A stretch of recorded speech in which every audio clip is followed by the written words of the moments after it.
Alright guys, स्वागत है आपका इस वीडियो में। और जैसे कि आप देख ही सकते हैं कि यार नया चैप्टर आ गया। कल रात में आ गया था नया चैप्टर, बट क्या ही बोलो यार, मेरे को कल किसी ने बताया नहीं। ये एक और नया बना है। तो एनीवे यार, मतलब फाइनली यहाँ पे एक वीडियो आ चुकी है और मुझे पता है मैं पूरा एक दिन लेट हूँ, बट आपको कलर पेजेस देखने को मिलेंगे। और thank you so much for waiting. और सच बता रहा हूँ मैं, मतलब कल रात में भले चैप्टर आ गया था, बट मेरे को सच में किसी ने नहीं बताया था। हमारे एजे अभिषेक भाई शायद बिजी थे और हम भी बिजी थे क्योंकि हम किसी और चीज़ पे काम कर रहे थे। बट एनीवे, यहाँ पे ये वीडियो आ चुकी है। लेकिन इस वीडियो को शुरू करने से पहले मैं आपको हमारे चैनल पे होने वाले Q&A के बारे में बताना चाहता हूँ कि यार फाइनली हमारे चैनल पे 65 के लोग उन्हें सब्सक्राइब कर लिए। थैंक यू सो मच यार, तुम ही हो जो इतने सब्सक्राइबर बढ़ा रहे हो। Thank you so much. तो मतलब यार इसके लिए कुछ तो करना पड़ेगा ना। तो Q&A कर लेते हैं, ठीक है। उसके बाद यार जहां तक बात है गिव अवे की, तो यार हम ना एक कंबाइंड गिव अवे कर देंगे नेक्स्ट प्लेन और एनेक्स प्लेन दोनों चैनल्स को मिला के, ठीक है। अगर गिव अवे चाहते हो तो बता देना। जहां तक बात है Q&A की, तो अपना #NX यूज करके आगे अपना क्वेश्चन मुझसे पूछ सकते हैं। उन क्वेश्चंस को मैं पिक करूंगा, मतलब कुछ क्वेश्चंस को पिक करूंगा जो कॉमन होंगे, ठीक है। और उनको उठा के हम एक Q&A वीडियो बना देंगे अच्छी सी। और भी चीजें हैं, अपडेट्स हैं ओपीएम को लेके, बहुत बड़े बड़े अपडेट्स हैं। लेकिन इस वीडियो में हम ज्यादातर चीजें कवर नहीं कर पाएंगे, सिर्फ चैप्टर कवर कर पाएंगे। तो चलिए फिर ये वीडियो शुरू करते हैं। तो यार हमें कवर पेज पे यहाँ पे काफी कमाल का सीन दिखाया जाता है, जहाँ पे सब चिल मार रहे होते हैं। साइटामा, जेनोस, बैंग, गारो, तात्सुमाकी और यहाँ तक कि फुबुकी भी। अब यार तुम मुझसे कुछ लोग यार नाराज हो जाएंगे कि यार फुबुकी को पूरा लुक क्यों नहीं दिया। तो यार क्या ही बोलो यार, मतलब एक चैप्टर ऐसा भी था जब कवर पेज पे पूरी फुबुकी थी। दिखा देता हूँ यार स्क्रीन पे ये लोग। तो यहाँ पे गारो बैठा होता है और वो यही कहता है कि उस समय मुझे एहसास हुआ कि दुनिया को एक तरफा जस्टिस नहीं चाहिए, बल्कि एक ऐसा एब्सोल्यूट इविल चाहिए जो कि किसी में भेदभाव ना करे। तुमने देखा होगा कि आसपास शांति होती है हीरोज की वजह से, लेकिन वो इसलिए है क्योंकि लोग हीरोज से भी डरते हैं और वो देखते हैं कि हीरोज कितने ज्यादा ताकतवर है, जिस वजह से इंसानों को दिल ही दिल में ऐसा लगने लगता है कि ये चीज गलत है और उनके पास भी ज्यादा ताकत होनी चाहिए। यहाँ तक कि वो इंसान जो कि गलत काम करते हैं, उस हर इंसान को सजा नहीं मिलती। यही अंतर है उन लोगों में और मॉन्स्टर्स में, क्योंकि मॉन्स्टर्स को हमेशा सजा मिल ही जाती है। तो अब तुम खुद देख लो ये नकली पीस, जिस वजह से इंसान बुरे बन जाते हैं। पीस यानी कि शांति, इसका क्या फायदा है जब एक भद्दा सा छोटा बच्चा हमेशा पार्क में जाके अपने दोस्तों से पिटता है। इसलिए मुझे दिल ही दिल में पता था कि मुझे क्या करना है। मैं सही मायने में इस दुनिया में पीस यानी कि शांति लेके आऊंगा। मैं हर किसी से ताकतवर बन जाऊंगा और एक एब्सोल्यूट मॉन्स्टर बनूंगा जिसका कोई भी सामना नहीं कर पाएगा। तो यहाँ पे सामने एक इंस्पेक्टर बैठा होता है और वो कहता है यार मतलब तुम्हें पता है ना यार, ये सिर्फ एक डाइन एंड डैश इन्वेस्टिगेशन है। मतलब चलो ठीक है, फिर तुम्हें जरा सा भी पछतावा है जो तुमने किया है। तो यहाँ पे गारो तो चिल्ला रहा होता है, तो पीछे से आके बैंग उसके सर पे देके मारता है और कहता है जो वो पूछ रहा है उसका जवाब दो, समझे। पुलिस स्टेशन से निकलने के बाद बैंग उसका सर झुकवाता है जबरदस्ती। और आपको पता होना चाहिए जापानीज कल्चर में यहाँ पे सर झुका के अलविदा किया जाता है, फिर रिस्पेक्ट दी जाती है, बॉ किया जाता है। यहाँ से बैंग और गारो दोनों के दोनों साथ जा रहे होते हैं और बैंग कहता है कि यार कितनी सरदर्दी थी, मतलब जो भी तुमने डैमेज कॉज किया था उसकी इन्वेस्टिगेशन पिछले हफ्ते ही खत्म हुई है और अब फाइनली हम उन विक्टिम्स के पास जा सकते हैं जो कि तुम्हारा शिकार हुए थे और उनसे जाके माफी मांग सकते हैं। तो गारो कहता है देखो मुझे मत बताओ मुझे क्या करना चाहिए, ठीक है, तुम मेरे बाप नहीं हो। तो यहाँ पे हमें बताया जाता है कि यार इतना सब होने के बाद भी भाई गारो के पेरेंट्स इधर डिटेंशन पुलिस स्टेशन में नहीं आए थे।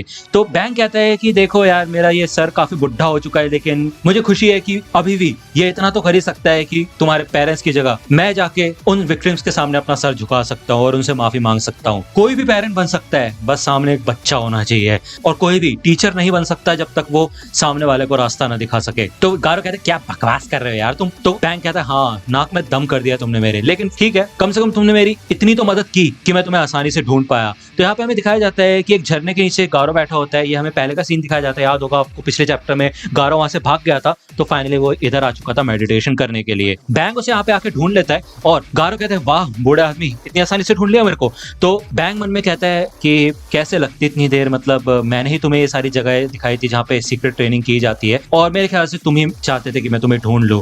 तो गारो यहाँ पे कहता है कि ठीक है फिर मैं तुम्हें बता दूं बूढ़े आदमी की यहाँ पे कुछ गलत समझने की जरूरत नहीं है। मैं यहाँ पे इसलिए आया क्योंकि मैं अपने फिस्ट को फिर से याद करना चाहता था। इतने हीरोज से लड़ने के बाद मेरे को ये चीज तो समझ आ चुकी है कि सिर्फ तुम ही ऐसे हो जिसके साथ मैं रोजाना अपनी ट्रेनिंग कर सकता हूँ। तो बैंक कहता है कि शुक्रिया तुमने मेरे को इस लायक समझा। गारो यहाँ पे मन में सोचता है कि भाई मतलब उस टाइम पे एक बंदा आया और उसने मेरे को एक मुक्का मारा और उड़ा दिया। मुझे उस समय ये भी नहीं समझ आया था कि भाई हो क्या रहा है, और उसने इमीडिएटली आके मेरी वाट लगा दी। उस समय मैं वो सारे के सारे सीक्रेट्स भूल गया जो कि मेरे को अवेकन होने के बाद मिले थे। जब मेरा मॉन्स्टरिफिकेशन हुआ था उसके बाद से जितनी भी टेक्निक्स थी वो सब भूल गया मैं। तो गारो यहाँ यहाँ पे बैंक से पूछता है अच्छा वो सब छोड़ो, ये बताओ कि वो कैसा है, ठीक तो है ना टारियो। तो बैंक कहता है अच्छा वो बच्चा जो कि ऑपरेशन के दौरान मिला था, मैंने सुना है कि वो ठीक है। तो यहाँ पे हमें दिखाया जाता है कि टारियो अपने दोस्तों के साथ होता है और यहाँ पे अभी भी उसके दोस्त भाई हरामीगिरी कर रहे होते हैं और टारियो को इधर मॉन्स्टर बना के फंसा देते हैं और फिर उसको पीटना शुरू कर देते हैं। तभी यहाँ पे टारियो खड़ा हो जाता है और भाई गारो के स्टाइल में वो बोलता है कि तुम्हें क्या लग रहा था मैं कोई ऐरा गैरा मॉन्स्टर हूँ, मैं हूँ गारो और मैं असलियत में एक हीरो हूँ, बस दिखता मॉन्स्टर जैसा हूँ। फिर चाहे तुम मुझे कितना भी पीट लो मैं हमेशा उठ के खड़ा हो जाऊंगा, चाहे तुम्हारे अंदर कितनी भी ताकत हो, फेक हीरोज आओ मेरे ऊपर हमला करो।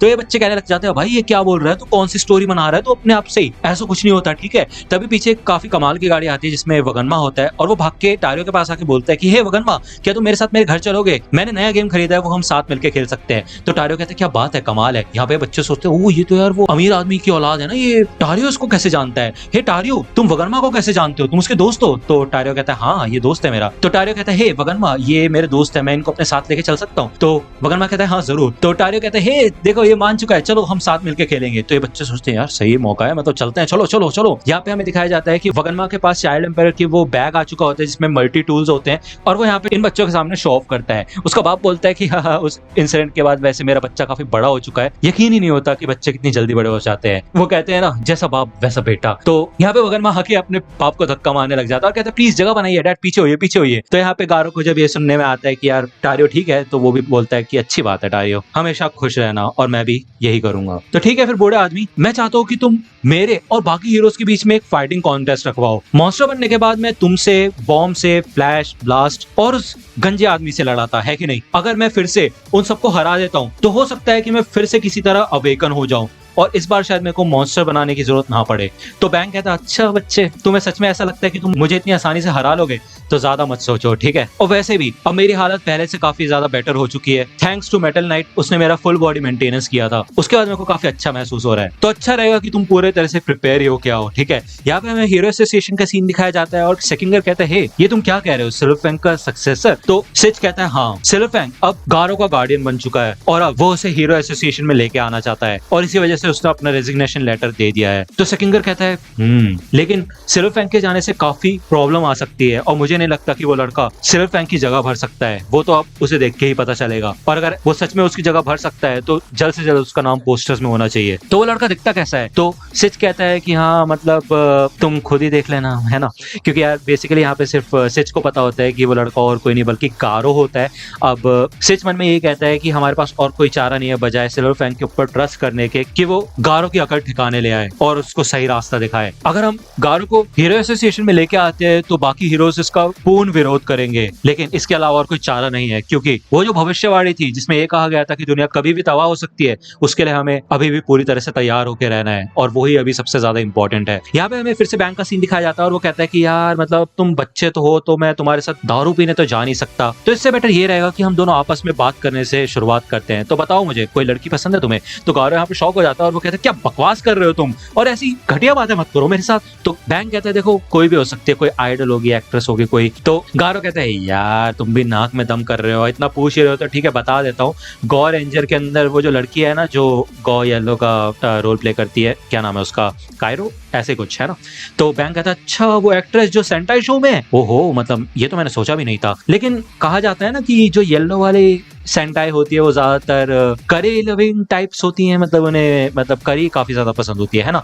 तो गारो कहता है क्या बात कर रहे हो बूढ़े आदमी, तुम्हें तो पूरे अपडेट्स भी नहीं है, आजकल के सेंटाई शोज काफी ज्यादा अलग किस्म के होते हैं, मैं बताता हूँ तुम्हें कैसे होते हैं वो। तो ये दोनों यहाँ पे बात करते करते जा रहे होते हैं। दूसरी ओर हमें जेनोस और साइटामा का सीन दिखाया जाता है और जेनोस को इधर काफी बड़ा क्लैम मिलता है और साइटामा कहता है क्या बात है, ये तो हद से ज्यादा बड़ा क्लैम है यार। तो यहाँ पे ये लोग अपने घर का सामान ढूंढ रहे होते हैं और साइटामा कहता है कि मुझे पूरी उम्मीद है कि सबसे पहले हमें हमारा एक पॉट मिलेगा। तो जेनोस कहता है हाँ जरूर। इसके बाद हमें उस कैरेक्टर के बारे में बताया जाता है कायरो, जो कि भाई वाइल्ड बीस्ट सेंटाई गॉ रेंजर में गॉ येलो का रोल प्ले करती है। और बेसिकली यहाँ पे गारो को ये इसलिए पसंद है क्योंकि ये एक्ट्रेस बिल्कुल गारो की मॉम की तरह दिखाई देती है, लेकिन गारो की मॉम की तरह अच्छे दिल की नहीं है ठीक है समझ रहे हो ना, मतलब यार गारो की मॉम थोड़ी बुरी होगी यार, मतलब गारो बुरा नहीं है, मतलब है, ठीक है यार, छोड़ो। एनीवे, ये चैप्टर यहीं पे खत्म होता है। इसके बाद मैं आपको बता दूं कि यार जो आपको हमेशा मैं बोला करता था कि नेक्स्ट चैप्टर 2 हफ्ते में आएगा, तो यहाँ पे हमें ऑफिशियल ट्वीट मिल चुका है जिसमें साफ साफ लिखा है कि अब ये सागा मॉन्स्टर एसोसिएशन का आर्क खत्म हो चुका है, जिसके बाद अब नेक्स्ट चैप्टर आने में 1 महीना लगे करेगा। हर चैप्टर अब सिर्फ 1 महीने में आया करेगा, क्योंकि अब सागा चेंज हो चुका है, न्यू सागा शुरू हो रहा है, ठीक है ना, समझ रहे हो ना तो मेरी बात।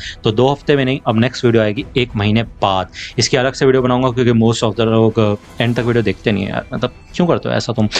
इसके साथ साथ एक गुड न्यूज है, ये देखो यार, तुम पोस्टर देखो, और यहाँ पे ऑफिशियल कंफर्मेशन हमें मिल चुका है कि वन पंच मैन सीजन 3 की कंफर्मेशन मिल चुकी है। यहाँ पे उसकी प्रोडक्शन शुरू हो चुकी है, तो सीजन 3 का भी मजा मिलेगा। और एनिमे के लिए अब तुम यार वेट करना शुरू कर दो, क्योंकि अब एनिमे भी आने वाली है। तो यार अब काफी मजा आएगा। ये सारे फाइटिंग सीन्स तो मुझे नहीं लगता अभी इतनी इजिली हमें एनिमे में देखने को मिलेंगे। वो डिपेंड करता है कि 12 एपिसोड आएंगे या फिर 25 एपिसोड आएंगे, वो हम वेट करके ही हमें पता चलेगा, ठीक है ना। अब यार जहां तक बात है 1 महीना वेट करने की, तो मुझे पता है आप लोग नहीं कर पाओगे। इसके बाद की story most probably web comic जैसी ही होगी, तो आप वेब कॉमिक की सीरीज देख सकते हो। उसकी लिंक आपको डिस्क्रिप्शन में मिल जाएगी, या फिर मैं आई बटन में दे दूंगा, वहां से आप वेब कॉमिक की सीरीज देखना शुरू करो। इसके बाद मुझे पता है, जितना सीन जो पता है वो ये है कि जब ये लोग यहाँ पे अपना सामान ढूंढ रहे होंगे, तो यहाँ पे इनको मिलेगा ब्लैक स्पर्म, छोटा वाला ब्लैक स्पर्म मिलेगा, और भाई साइटामा उसको अपना पेट बना के लेके चला जाएगा घर। तो ये काफी फनी चीज है, और भी फनी चीजें होंगी। वेब कॉमिक देखो, वहां पे तो अच्छे से समझा रखा है मैंने, ठीक है, तो उसका वेट करने की जरूरत नहीं है। जहां तक बात है Q&A की, तो अपने क्वेश्चंस यहाँ पे #X का इस्तेमाल करके पूछना कमेंट सेक्शन में, और जल्द से जल्द एक Q&A वीडियो आएगी। तो दोस्तों आज की वीडियो के लिए सिर्फ इतना ही। आई होप कि आपको ये वीडियो पसंद आई होगी। अगर आपको ये वीडियो पसंद आई हो तो प्लीज लाइक कीजिए, अपने दोस्तों के साथ शेयर कीजिए, और मेरे चैनल को सब्सक्राइब करना मत भूलेगा। और अगर आप मुझे कांटेक्ट करना चाहते हैं तो आप मुझे इंस्टाग्राम पे कांटेक्ट कर सकते हैं। मेरे पेज की लिंक आपको डिस्क्रिप्शन में मिल जाएगी। मिलता हूँ आपसे अगले वीडियो में, तब तक के लिए गुड बाय।